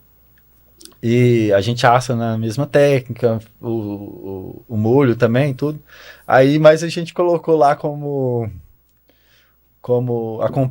acompanhamento um tutu de feijão, que é brasileiro, entendeu? Então, você traz o prato clássico, né? E às vezes, aí as pessoas falam assim, né? As pessoas falam, mas que tutuzinho gostoso, né? Então, assim, porque é afetivo do brasileiro, né? Então, isso é bacana também. Então, tem essas jogadas aí. Júnior, explica pra gente onde é que é o restaurante. Eu sei, não é uma esquina, é muito agradável, sério, é perto do colégio dos meus meninos ali. Ali é... Jardim América com Nova Suíça. Na divisa, né? É isso. Depois da praça, sentido bairro, né? Depois da praça T63, é o quarto quarteirão, como agora modificou, né? As passagens, o trânsito... Então, a rua que descia para o restaurante que era da T63, ela virou contramão, então a gente tem que virar uma depois. Mas fica ali, próximo da Praça Nova Suíça, do Hospital Jardim América, do Unimed ali, naquela região ali. Isso. Mas vamos lá conhecer, quem não conhece, isso pode ir lá. Recomendo. Para mim, comida é arte. Arte. Alguns gostam de quadros, né? Exato. Outros gostam, mas para mim é arte. É uma arte. Se você entender, né? Eu cozinho e tem coisas que eu não consigo, assim, quando você pega alguém que sabe fazer um tal prato, né? Vamos falar igual esse leitão aí, ou uma sobremesa, por exemplo. Tem muitos, eu não sei fazer sobremesa, então eu admiro quem consegue chegar naquela delicadeza, naquela elegância, naquele, sabe, de uma sobremesa ali, que seja de um leitão também. Então, para mim é arte. Comida é arte, comida reúne, né? Comida é necessária. Então, assim, eu valorizo bastante os chefes, né? Quem está próximo da comida. Eu também tenho essa concepção aí. Ela traz, a comida traz a cultura, né? Você traz a sua história também. Por exemplo, você come algo que sua mãe te serviu na infância, ela vai te trazer essa história, vai te trazer afetiva. Vai trazer esse sentimento, né? Isso é muito, muito bacana, né? Então é isso. Eu gosto de cozinhar também, mas às vezes eu fico na cozinha, às vezes eu fico lá na frente, às vezes eu fico na administração. Você é ativo aqui também? Eu venho fim de semana, me falou. No final de semana eu venho pra cá também. Aí no final de semana eu dou meus pulos e venho. Às vezes durante a semana eu consigo vir à noite. Aí fica nessa, vai, volta e faz daqui, faz ali. Lá abre Isso é pro bacana. almoço e pra janta? A gente Como é que abre de terça a quinta, nós abrimos no jantar, né? Sábado e domingo a gente abre almoço e jantar. Perdão. Sexta, né? Sexta e sábado, terça a quinta a gente abre jantar. Aham. Sexta e sábado a gente abre almoço e jantar. E no domingo a gente abre só no almoço, né? Pra dar um descanso, né? Mas Tá bom, né? é uma rotina muito, muito massa, muito desafiadora, sabe? E vai levar uma filial lá para Anápolis? Uai, vamos estudar as possibilidades. Já que deu certo aqui, né? Então, uma coisa de cada vez. Mas Anápolis, eu não sei se, assim... Então, casa como eu não... portuguesa, Eu tenho muito... Hoje eu tenho muito... tenho muito cuidado de falar, porque assim, eu não conheço se tem... Eu ouvi dizer que tinha algum lá, mas eu não... Atualmente tem, não. eu Casa não sei dizer se portuguesa, né? tem ou não tem. Atualmente não tem, não. É oportunidade. Aí eu não sei dizer se tem ou não tem. Hoje, né? Tem, não. Não tem não, né? Não. Mas, pois é. Aí. Mas é uma possibilidade, né? Mas precisa, né? Precisa do administrativo. É uma empresa, né? É uma empresa. Então, precisa do chefe, né? Precisa Exato. desse cuidado ali do atendimento. É uma empresa que ela é muito delicada, né? Por exemplo, Muito. a gente tem muito cuidado na hora da compra de ingrediente, né? Tudo assim, é muito minucioso. Por isso que eu acho que tem uma dificuldade até nessa questão de ampliação, né? A gente não... Algumas coisas é mais padrão, mais fácil de comprar. Vocês compram uma marca, tem um fornecedor mais certo. Mas outras coisas que são mais perecíveis, né? Você tem que ter um padrão de compra, né? Então é mais difícil. Mas assim, dá certo. Dá certo. Na hora vai dar certo. Não tem erro, não. Agora, quando você me falou o nome do seu restaurante, você sabe o que me lembrou? Que às vezes quando eu venho para Goiânia, eu gosto muito de ouvir a rádio executiva, né? Sim. E vocês rodam uma... A gente tem uma parceria com a Executiva, né? A Casa Bairrada tem uma parceria com a Executiva já tem muito tempo, né? E eu me lembrei... E é um pessoal bom de trabalhar. eu falei assim, olha, então aquela propaganda sua na Executiva, ela tá... Exato, a gente tem essa parceria com o pessoal lá Faz da efeito. rádio. Faz efeito. Fica na mente, né?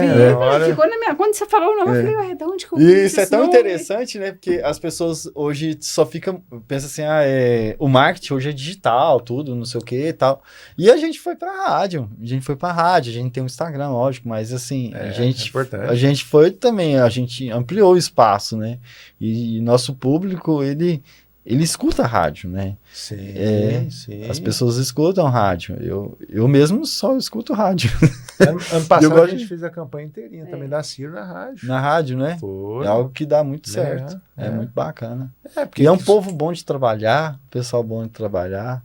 Eles são bem tranquilos. Isso é importante também. Bom. Parabéns pelo tanto empreendimento, né? Não, meu Deus. abrindo clínica nova, né? O restaurante. Restaurante, agenda cheia, trabalhando. Tem que Bacana. aproveitar, né? Tem que aproveitar que nós dá no sofrer. Tem que ir. Mas Aproveitar que tá novo, doutor. O novo eu já fui, né? Não sou- eu já tô nessa fase. Novo, não estou velho, mas novo eu já fui. Não, mas eu acho que idade é muito. Varia muito de cada pessoa, né? Cada claro, um. tá na cabeça, né? Cada um envelhece de um jeito, né? Isso aí é. Pode ter, igual sua mãe, 90 aí, 5. 95 com a pegada de 70. É, O outro com 70 tá com a característica de 95. isso aí é muito. Né? Ô, O mental tem é menino tudo. de 30 anos aí que tá com a cabeça de 60, né? Não é? Então, isso aí é É muito relativo, né? muito relativo. Doutor, se pudesse mudar algo na sua carreira, o que você mudaria? Mudar. Eu acho que é difícil algo que a gente poderia mudar, porque por mais que seja algo que não. Você vê que possa te ter trago algum prejuízo, é algo que trouxe um aprendizado, né? Então eu acho que. Não acho que eu conseguiria responder algo que eu mudaria, não. Eu acho que tudo que foi pro bem. né? Foi válido. É igual eu te falei, o problema, ele não deve ser visto como só um problema, né? Ele também tem que ser visto como um aprendizado, né? Então, acho que não mudaria muito, não sei, eu acho que não mudaria nada, não. Boa. Beleza. E né? qual que é o futuro da odontologia na sua especialidade? Como é que você enxerga daqui 5, 10, 15 anos a sua especialidade? Eu acho que a gente está cada dia mais vindo trabalhando de forma mais tecnológica, né?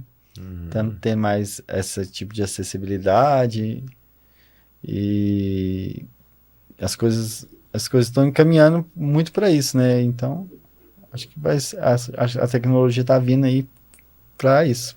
E a bucomaxila, ela absorve muito bem isso, né? Ela não tem muita restrição. A gente sempre traz alguma tecnologia, às vezes a gente desenvolve uma tecnologia, às vezes a gente pega alguma coisa assim que a ortopedia tá pegando ali, a gente vê que é massa e a gente vai fazer também. Então... Não, olha, eu acho que a especialidade que trouxe a tomografia computadorizada para a odontologia foi a buco. Foi a buco, né? Então, foi ela que começou e inserindo, depois veio o pessoal do implante, mas a buco que deu essa... Olha, lá no hospital nós precisamos e vocês têm que ter, né? Exatamente, é isso mesmo. Hoje tem as cirurgias de vídeo, né? Que a medicina já está atuando aí, a gente já está também trazendo para as cirurgias de ATM. Então, eu acredito que é isso, né? A gente vai trazendo algumas coisas, eu vejo que também o pessoal pega outras coisas e vai dando certo. Né? Doutor, chegamos ao final. Deixa uma mensagem para a população, para os cirurgiões dentistas, caso queira. Primeiro, né, agradecer o convite. Foi muito tranquilo estar aqui com vocês. É muito bacana. Acho que na vida corrida a gente não tem muito tempo para conversar e é bacana ter esse tipo de conversa, né?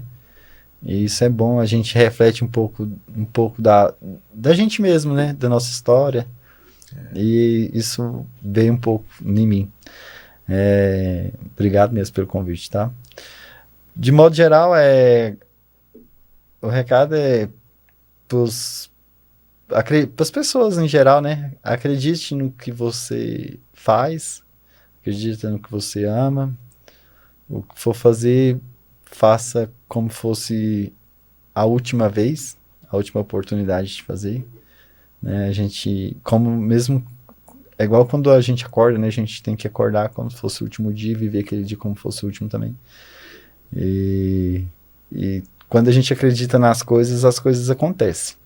Por mais difícil, complexo e impossível talvez possa parecer, se aquilo ali for mesmo que você acredita, você consegue fazer, né? Nós seres humanos temos nossas limitações, mas as nossas limitações não podem nos limitar, né? Então acho que é praticamente mais ou menos isso aí, tá? Viemos aqui para superar, né? Não levamos nada de material, né? Exato. O que levamos é o conhecimento, né? Principalmente o conhecimento de si mesmo, de melhorar, de fazer o bem ao outro. Dar um bom testemunho também, né? Acreditar nisso, tratar as pessoas de forma mais humana, igual você trouxe, né? Na mesma altura. Na mesma altura. Então isso aí eu acho que é bacana, né? Então é praticamente isso.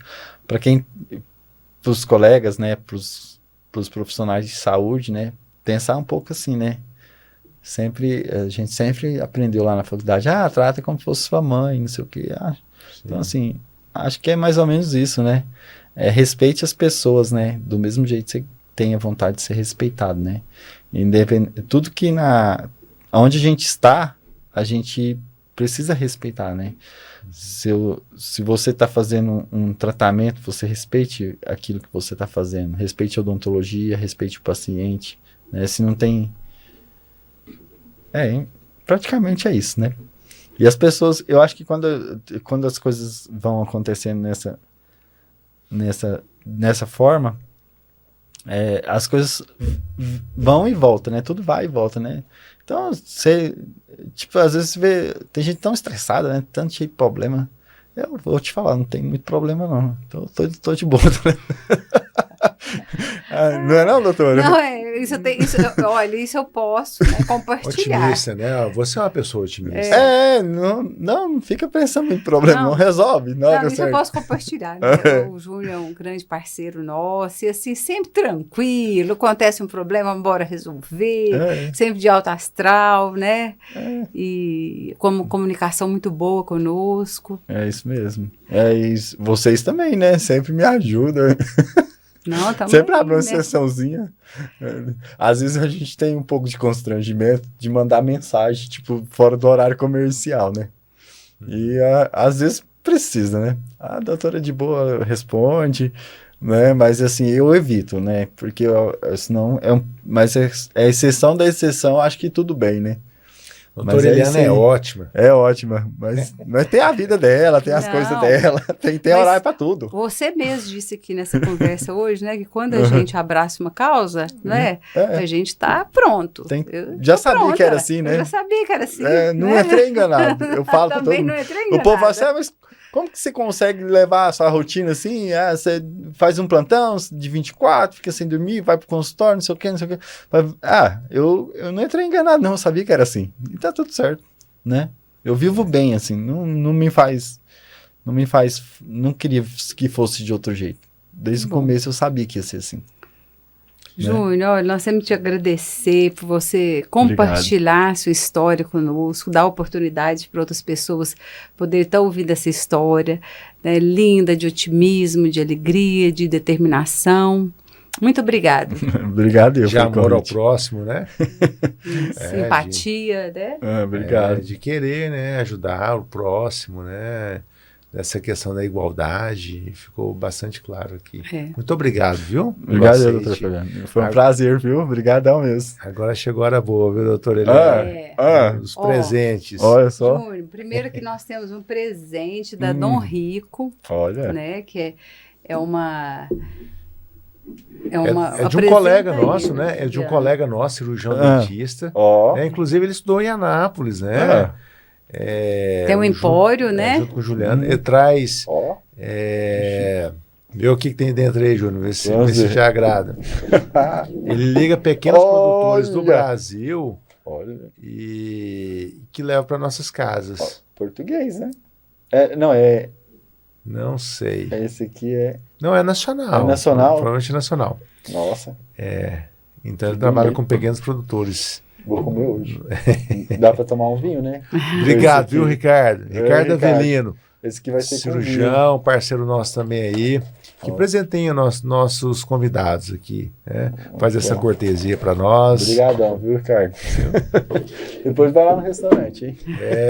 Ele também é amante da gastronomia. Pois é, ué. Você pode ir lá. Que eu vou tomar com vinho. Depois você vai lá conhecer o Dom Rico lá. Vou sim, com certeza. Você que gosta bem de, né? Eu vou mesmo. O que te prende é o estômago, então é um bom lugar para você conhecer. Tem um bistrô, abriu um bistrô recente agora. Tem um bistrô lá dentro da loja dele, além dos produtos. Parabéns, viu, Ricardo? Tô devendo essa visita aí, meu amigo, viu? E ali do Descontrole Brown também, é do amigo nosso, né, o Sino. Pode pegar aí, doutor. Se você não gosta, tem alguém da família com certeza que vai gostar. Algum chocolatra? Desse tipo de produto aí. Quem que não gosta de chocolate, moço? Viu? Ainda não vi, não. Vamos abrir aqui pra ver. Nelcino, muito obrigado aí, viu? Vocês são fera. Tem vários sabores, brigadeiro, tradicional.